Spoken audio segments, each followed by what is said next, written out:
Hello everyone. Welcome to the second national anthem breakdown. We are going to talk about the Albanian national anthem. Without a doubt, Albanians are a proud people, and like the anthem, they have stood through so many challenges and changes to establish their mark in the world's history. It is rare to have an anthem be consistent through changes of power, thus proving no matter what your political views, where you are from, where is your heritage located, and where you live, you will always be a proud Albanian. This is Hymni Flamurit, the national anthem of Albania. When it comes to Albanian anthem history, we should probably start with the year 1912. There were the ancient Greeks before that, and Pangaea before that, and the Big Bang before that, but we have to start somewhere, people. When you think Albania, you don't just think of lush green hilltops and stunning coastline beaches, Galeshches and Jamadani, and Kofta Farara, and other amazing things I can't pronounce. When you think of Albania, you also think of that year, 1912. A lot of things have happened in just that year alone for the country. It was Ottoman Empire territory at the time, and many people no longer wanted to be a part of it. The music was written before the lyrics, but for better context, we will start with the lyrics. The lyrics can be traced early that year in an Albanian community newspaper in Bulgaria. It was a poem written by Alexander Strava Drenova called Betimi,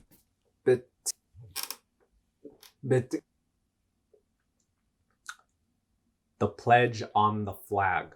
He would later incorporate the poem in a volume of his work called Dreams of Tears. I am so sorry, Albania. The music was written by a Romanian composer named Ciprian Porumescu, who actually wrote the music in 1880 as a Romanian patriotic song called Unity is Written on Our Flag, and was dedicated to the United Principalities of Moldavia and Wallachia, with different lyrics applied to it. Back to 20th century Albania. When the music was finally incorporated to go with the poem, it was meant to be more of an Albanian patriotic song. However, because Albanians loved it so much, they would proclaim it as the national anthem. At the same time, they claimed independence from the Ottoman Empire in November of 1912, just 1 month after the start of the infamous Balkan Wars.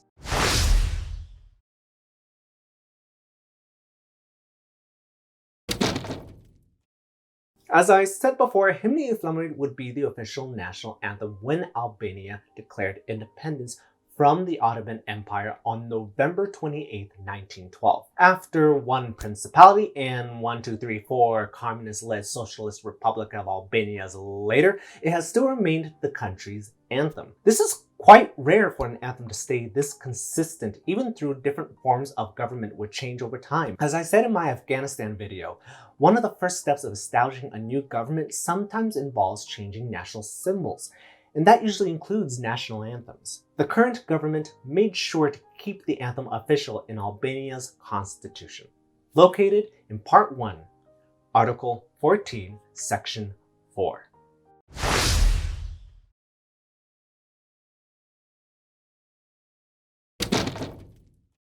Now, there aren't really any laws regulating the protocol of what to do when this anthem is being performed. Thus, the standard etiquette applies. Standing, unless you are physically disabled to do so, you have the option to put your hand over your heart, face the flag, or performer of the anthem. You can sing along to the anthem or not, especially if you don't know the words. Military personnel or veterans have the option to salute, and men can choose to remove their hats during the playing of the anthem. But ladies generally don't have to. This has been a centuries-old tradition which has a large amount of leniency in today's times.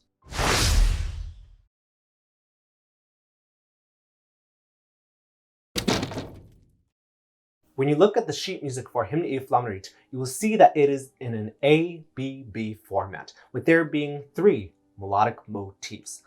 The anthem begins with a pickup into the A section, with the first melodic motif played in measures 1 to 4, and repeats again in measures 5 to 8, but with a slightly altered ending in descending order instead of the previous ascending order.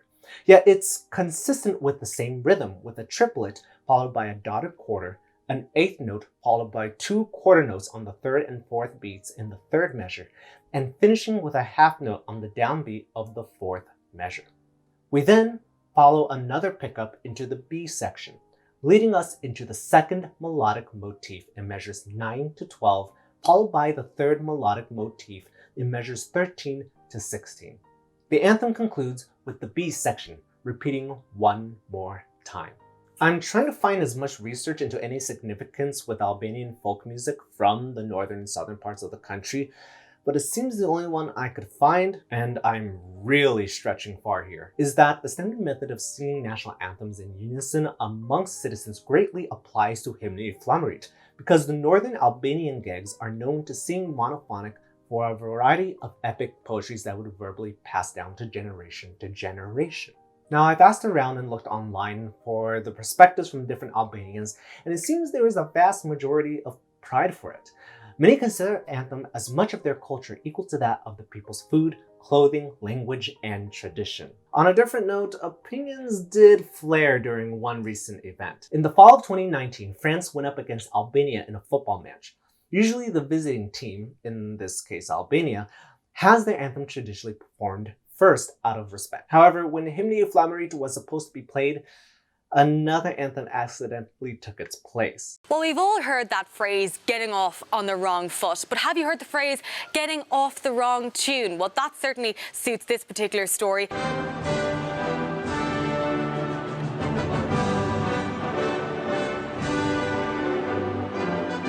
Saturday's Euro 2020 qualifier match between Albania and France led to some bemusement, you could say, amongst the Albanian football players and fans. The wrong anthem was played. The Prime Minister of Albania saying that President Macron had apologised to him and had asked him to publish his apology. Some people saying that there was a bit of a sour taste left in their mouth. This particular social media user saying that this was completely disrespectful. Do your homework. Yeah, that is bound to ruffle up some feathers. My personal thoughts on the anthem, I have to say it is great, but I would have really loved to hear more emphasis on some kind of folk music. For example, since Porumbescu was of Romanian descent, I would have loved to hear that unique Romanian major mode, or Lydian dominant scale as we technically call it, in order for it to stick out a bit. Or at the very least, apply the Nikri scale, which is most common with Balkan music. However, there is a reason it stood through most of Albania's image throughout the last century, proving it is a large gift in a small package. To any outsider who doesn't know anything about this anthem, I advise you to just take a moment and watch Albanians in any event when this anthem is being performed.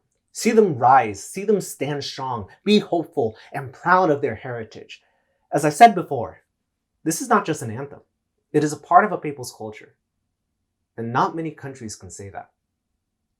Here is Hymni Flamurit, the national anthem of Albania.